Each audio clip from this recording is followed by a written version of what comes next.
Bitcoin stays below $22,000, Ether trades above $1,500. SEC case against Bankman-Fried postponed pending criminal trial. US judge approves removal of FTX Turkish units from bankruptcy case. Digital asset infrastructure provider Taurus raises $65 million from Credit Suisse Deutsche Bank. NFT marketplace Magic Eden partners with MoonPay to offer credit card payments.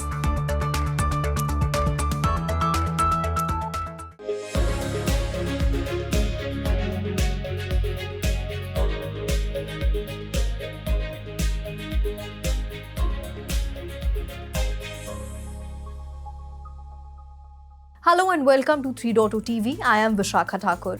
Cryptocurrency markets took a turn on Tuesday as market investors were largely positioned ahead of the consumer price index reading for January set to be released later in the day. Bitcoin hovered around $22,000 levels. Ruchi Sharma joins us to tell us how the global cryptocurrency market is performing today. IC15 index of cryptocurrencies was trading up by 1.3% at 31,130 points. Recent episodes of the regulatory concerns continue to pinch virtual digital assets or cryptocurrencies as investors reassess risk factors that have emerged. Meanwhile, market participants anticipate CPI inflation data at 6.2% for the month of January compared to 6.5% for the previous month of December. Core CPI, which excludes food and energy, is expected to rise 0.3% from the prior month and 5.5% compared with the same month of a year ago. Among recent developments, Kraken's settlement with the Securities and Exchange Commission to shutter its staking operations in the US and to pay a $30 million fine has completely roiled the markets.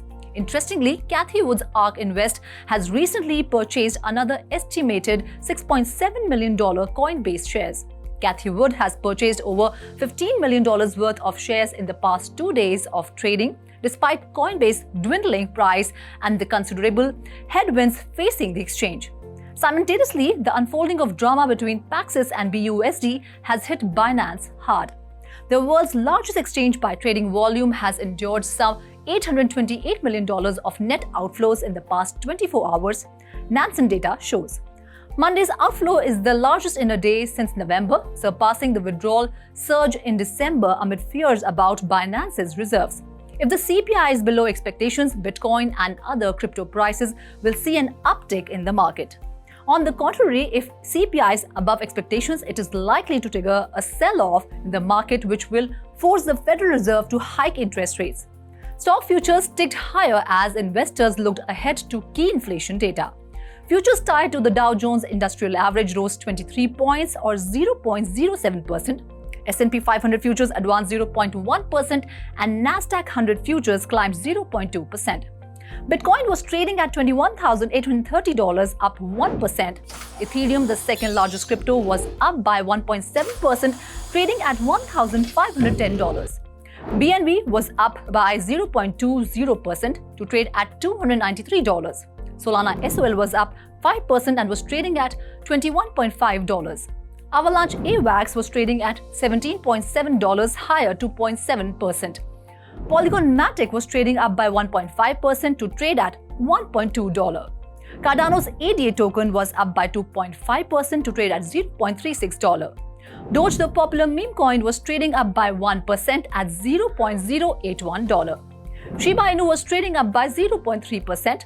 Ripple's XRP token traded at $0.37, up by 1%. Polkadot was up by 1.2% to trade at $6.1. Thank you, Ruchi, for your in-depth analysis of the global cryptocurrency market. And now back to the headlines. The US Securities and Exchange Commission's case against FTX founder Sam Bankman-Fried will be put on hold until related charges brought by the Department of Justice are dealt with, a US judge said in a February 13 ruling. US prosecutors last week said a pause would save time and resources as the DOJ case against Bankman-Fried will likely influence overlapping civil cases. The SEC said Bankman-Fried used customer funds for his lavish lifestyle. On Tuesday, another civil case brought against the disgraced founder by the US Commodity Futures Trading Commission was also delayed until after the trial. In December, Bankman-Fried was arrested following the collapse of FTX and has pleaded not guilty to criminal charges brought against him by the DoJ, which include wire fraud and money laundering. FTX's Turkish units will be excluded from its US bankruptcy proceedings after the failed crypto exchange said authorities in the country are unlikely to cooperate with US courts. Delaware Bankruptcy Court Judge John T. Dorsey signed an order approving the dismissal on Monday in response to a January request by FTX representatives. Just days after FTX filed for bankruptcy last November, Turkish law enforcement announced the company's local activities were under investigation and later ordered the seizure of a majority of FTX's assets in the country. FTX's new management in the US argued it was unproductive to include FTX Turkey and S&G Investments, whose assets and activities are largely confined to Turkey in the restructuring plans. The court found the request is in the best interest of FTX and its estates. Parent company FTX Trading Limited owns 80% of FTX Turkey, while S&G Investment is fully owned by FTX's sister trading firm Alameda Research. Taurus, a digital asset infrastructure provider, raised $65 million in Series B funding led by Credit Suisse with participation from Deutsche Bank. The Geneva, Switzerland-based firm plans to use the funds to make new hires and expand across Europe and the United Arab Emirates, according to an announcement on Tuesday. Taurus declined to provide a valuation for the company. Taurus says it works with more than 25 financial institutions, including Credit Suisse and Deutsche Bank, as well as Arab Bank Switzerland and Pitget Group, who has also joined the funding round. Taurus offers custody, tokenization, and trading of digital assets, including support for staking decentralized finance. Non-fungible token marketplace Magic Eden has partnered with Web3 payment platform MoonPay to offer new payment options for buying digital collectibles. According to a press release, Magic Eden users can purchase NFTs across chains using a credit or debit card, Apple Pay, and Google Pay. The goal of the strategic partnership is to make the process of onboarding new users more easier. Earlier this month, MoonPay teamed with NFT marketplace Looks Rare to allow users of the platform to buy and sell cryptocurrencies through MoonPay, enabling them to purchase NFTs via credit card. And now let's go to Ruchi Sharma to get an update on the 3 buzzing stocks of the day. Brazilians appear to prefer the stablecoin Tether as their cryptocurrency of choice in a country where economic instability is as common as coconuts.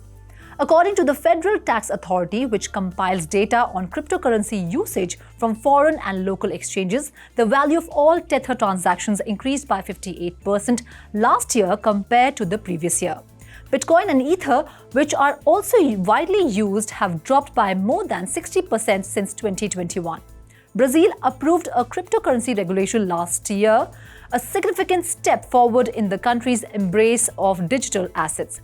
Tether was trading at $1, up 0.07% in the last 24 hours with a market capitalization of $68 billion. The Sandbox will release another block of tokens into the market on February 14th. In addition, 372.5 million Sand tokens will be added to the circulating supply.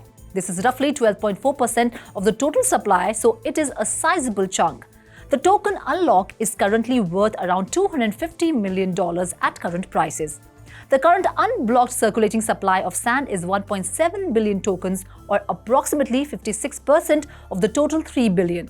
As a result, its market value is $1.18 billion. The Sandbox vesting schedule concludes in February 2025 when the final 3 billion tokens are distributed. This means there will be 4 more unlocked events in August, February 2024, August 2024, and February 2025. Sand was trading at $0.6718, down 3.18% in the last 24 hours, with a market capitalization of $1 billion. The Polkadot ecosystem is expected to gain a number of new features in the near future as a result of targeted protocol upgrades. According to a new Twitter thread by Kusama Council member Bill Laboon, at least 2 key proposals to improve network functionality have received over 95% approval from voters. Despite having about 14 days left to vote, the first proposal, dubbed Referendum 101, approved a WASM smart contracts bounty, has received 99% yes from voters. The WASM smart contracts bounty will contribute to the overall safety of Polkadot parachains. Referenda 103 and 104, which seeks to unbrick the Zeitgeist parachain, are currently passing with 98% in favor and 19 days to vote. These new enchantments will aid in the democratization of governance for Polkadot network substrate blockchains. In total, a proposal has been made to raise the minimum number of active validators on the Polkadot network to 500. This will improve transaction validation timing while also expediting events, allowing Polkadot to remain highly responsive and functional as a blockchain network. Polkadot was trading at $6.11, down 1.70% in the last 24 hours with a market capitalization of $7 billion. Thank you, Ruchi. Well, that's all in today's special bulletin. This is me, Vishakha Thakur, signing off. For more such updates, please like, share and subscribe to 3.0 TV.